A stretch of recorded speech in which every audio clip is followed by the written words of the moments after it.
Hey, what is happening, Bulls and Bears? Back with another dose here of economic reality. It is Thursday, June 15th, 2023. We're halfway through the month of June, and in a couple weeks, we'll be halfway through the year 2023. Pretty amazing how time flies, and we've got a lot of news to get caught up on today. The markets are booming. We are past the close today, and we have Dow Jones up over 1.2%. We have the big gainer was actually S&P 500, Dow Jones about the same. NASDAQ up 1.15, Russell 2000 up 0.81. So what is happening? Well, let's just put this the whole thing into perspective for you. We have a system where you can click a mouse, you could take the Dow Jones up to 40,000, 50,000, 80,000 if you want to. Of course, they're not going to do anything that dramatic because that would just be way too obvious for everybody.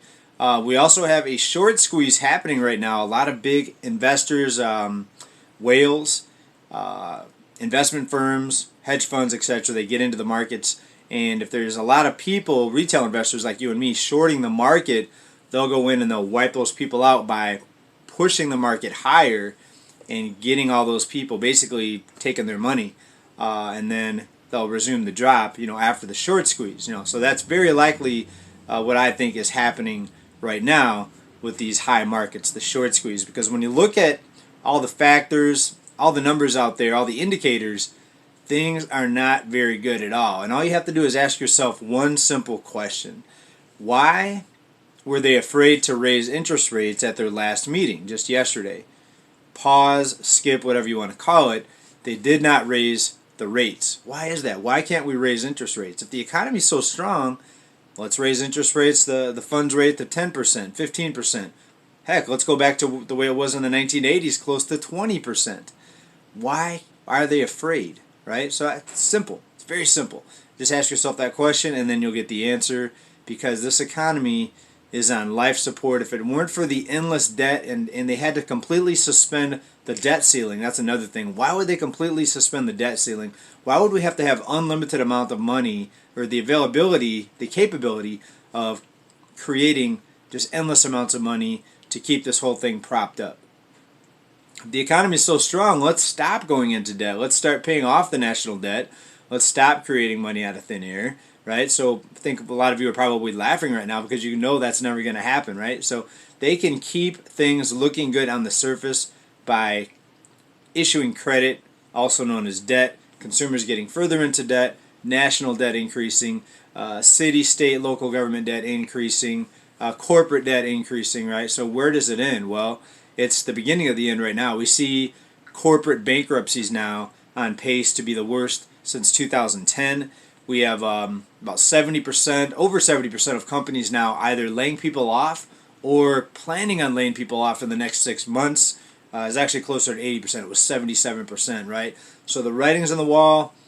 This whole economy has been manipulated. It's been skewed. It's been it's a facade, right? So it's okay though, because we can see what's happening. We can make money from this. There's still opportunity to make money trading. Look what we talked about in our last report. How Carvana went down to below $4.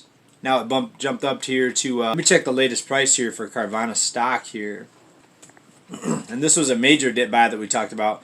Folks, this is up to $26. If you would have bought when I talked about it, below $5, you would have made, is that a 500% increase? So you could have put in $10,000 and made $60,000, right? I didn't put in that big of a bet on that. But there's opportunity in whatever market that you're in. Even if there's a crash, there's an opportunity to short the market. I wouldn't be doing that right now because look what they're doing. They're short squeezing the shorts out of the trade right now, so to speak. Right? So you got to be careful with what you do. To me, it's much safer to buy a stock that's severely beaten down and then just sit and hold and wait.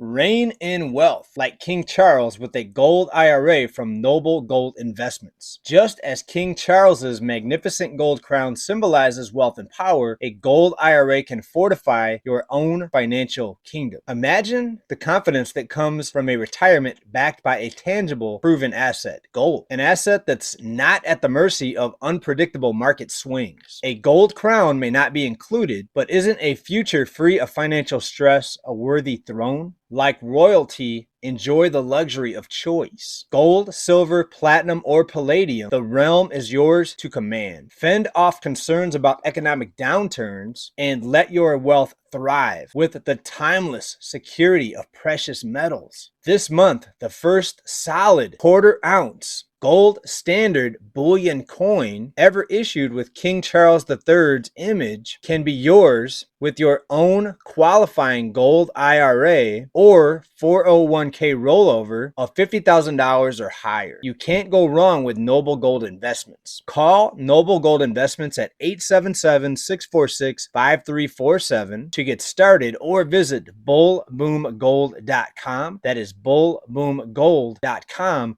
Link down in the description of this video. Because chances are, just like the stock market in general, every time we see a crash, we see it go back up to new all-time highs.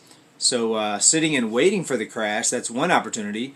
When you look at the broad market, next time we see a crash, it'll likely go back up to new all-time highs because they're going to print more money, right? It's pretty simple, and that's what we try to stress here on this channel. And I'm trying to shift more into just reporting the news to more how can we help ourselves by knowing how this whole system works. Well, trading is one thing, and if you see my previous video, there's lots of great tips in there on trading, how to make money, and other things. We're going to try to shift more into that sort of thing, but we do still want to cover the news because the news is important, because you want to prepare for the long-term situation here, which we know is going to be ultimately a monetary system backed by hard assets, precious metals. We look across the globe, we see that's the direction that things are headed. And for all those people that are questioning or not realizing what's going on, just wait until they start cutting rates later this year, and then it's going to be painfully obvious to everybody. In fact, speaking of cutting rates, look at what's happening over in China. China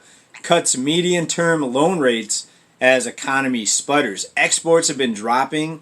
That's partly because the U.S. has been buying less products. Of course, we still buy a lot of products from China, but compared to previous years, we're buying less products. The economy is not looking so good over there either, so they're having to cut rates. And I think the United States, were maybe about 6 months behind what China's doing right now. I think we're going to have to cut rates here in the very near future. Again, ask yourself why we couldn't increase rates. We couldn't even do 0.25% of a rate hike at the latest announcement there yesterday. Why not even 0.25%? If the economy's strong, but then you think we can't raise the funds rate 0.25%, you might want to ask yourself, does that even make sense? I think most people, 99.9% of people, would say no, that doesn't make any sense at all.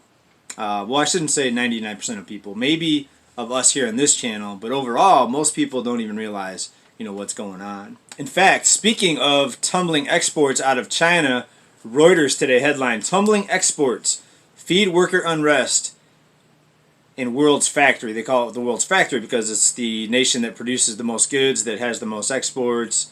Chinese manufacturers hit by weak global demand. Okay, so where's the strong economy if there's weak global demand? The United States is the #1 consumer nation in the world, meaning we consume the most resources. Not that we're #1 like the best, but just we're leading as far as how much we consume. And the United States makes up about 5% of the world's population, but we consume about 25% of the world's resources. Why? Because we have the printing press here. We have the capability of creating endless amounts of money, so therefore we can buy an endless amount of goods just by creating money out of thin air. Well, things are starting to change across the globe. We see a lot of countries are going outside of the dollar now. They're starting to get savvy to what the United States has been doing. So we have to be very careful. Not tomorrow, not next week. I mean, this thing's not going to implode that quickly, but we have to be very careful going down the road to look out for ourselves and our children and our grandchildren, for those that end up having extending their family, so to speak. All right, but let's get into some other news here. There's a lot of things I want to talk about here. This one's out of CNN. A lot of other publications put this out, though, that I saw. Nearly 1 in 5 adults have been diagnosed with depression. And the prevalence varies dramatically by state. Here's the states that had the highest rates of depression amongst the population here, according to this study. West Virginia, Kentucky, Tennessee, Arkansas, Vermont, Alabama, Louisiana, Washington, Missouri, and Montana. So not California. So even though it's very expensive here in California, people here are not depressed. Why? Because the weather. The weather's pretty good. Yes, we have fires, we have a lot of homeless people, but the weather is good. I remember living in Michigan. I'm surprised Michigan wasn't on that state. I remember living in Michigan, and during the winter, I wouldn't be in a very good mood at all. After 2 or 3 months of snow and kind of being stuck in the house sometimes because the snow was so bad, I would kind of get moody. I don't know about depressed, but moody, that's for sure. Ready to get outside. And then when the snow starts melting, you have something called spring fever because people are so sick of the snow that they see some green grass growing up there and the snow melting, and they get something called spring fever. I think that's a term that we used to use back when I lived in Michigan, was spring fever. Let's talk about AT&T. AT&T's return to office mandate forces 9,000 people to relocate or resign. We talked about this. So many people moved away from their city where they work, especially during 2020 and after that, because the remote work opportunity. But now AT&T wants people to return to the office. So 9,000 people are going to have to relocate back closer to their headquarters or to where their home base is in their office, so they can go sit behind a desk in a big building, or they can resign. And you have to ask the question again, if we're so worried about pollution and too many people driving cars, why, from a higher level, from the top down, why are we not seeing a push for companies to keep their workers remote, right? So ask yourself that question. If they're so concerned about pollution, the environment, why is there not a big top-down push to have companies keep their workers remote? It's going to be less people commuting back and forth, less traffic, less pollution, less people using gas, all the above, right? So it's a win-win-win, but yet they're not they're not making the push for companies to do this. Ask yourself why, and then I think you'll kind of see the big picture here of what's really happening. All right, let's go to the next piece of data that some people are pointing to and using that as a way to say, I'm wrong about everything, the economy's fine, nothing's going wrong at all, everything's perfect. ABC News, retail sales rose 0.3% in May, despite pressure from higher inflation and interest rates. So just because people are spending more money, is that a strong sign for the economy?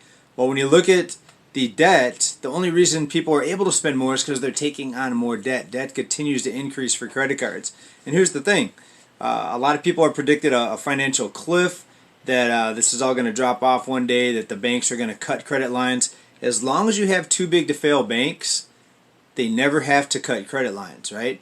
So this means even if all of their customers default on their credit card payments, it doesn't matter because they're too big to fail. They're just going to have newly printed money to keep them operational, right? So this is why the too big to fail bank thing is not a good thing, because even when people can't make their payments, the bank's still going to be basically rescued by the money printers. You know what I mean? So this could go on for a long, long time. One of the things that could bring this down is a situation that comes up like 2020, where you have a shutdown of the entire economy, the system goes dark, a crash, a glitch, a hack, the system get compromised, something like that. So that's the big, kind of a black swan thing or black swan event that we have to keep an eye out for. Otherwise, they could keep this thing going for a long, long time, but that's dangerous also because inflation is eating up people's savings. Just look at the savings rate for most households, close to a 50-year low. So that's another thing to point to. If people say everything's fine, why is the savings rate for the average U.S. Working person close to a 50-year low? Not good, especially in this rising environment, rising cost environment, right?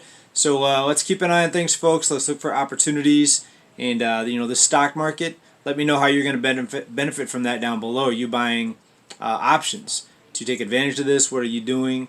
Or are you just stacking like me? Look for trading opportunities here and there, but also keep stacking in the background. So that's kind of my way of looking at things and getting ready for what's happening here. Please let me know what you're doing down in the comments. Keep stacking, everybody. Bye for now. Peace.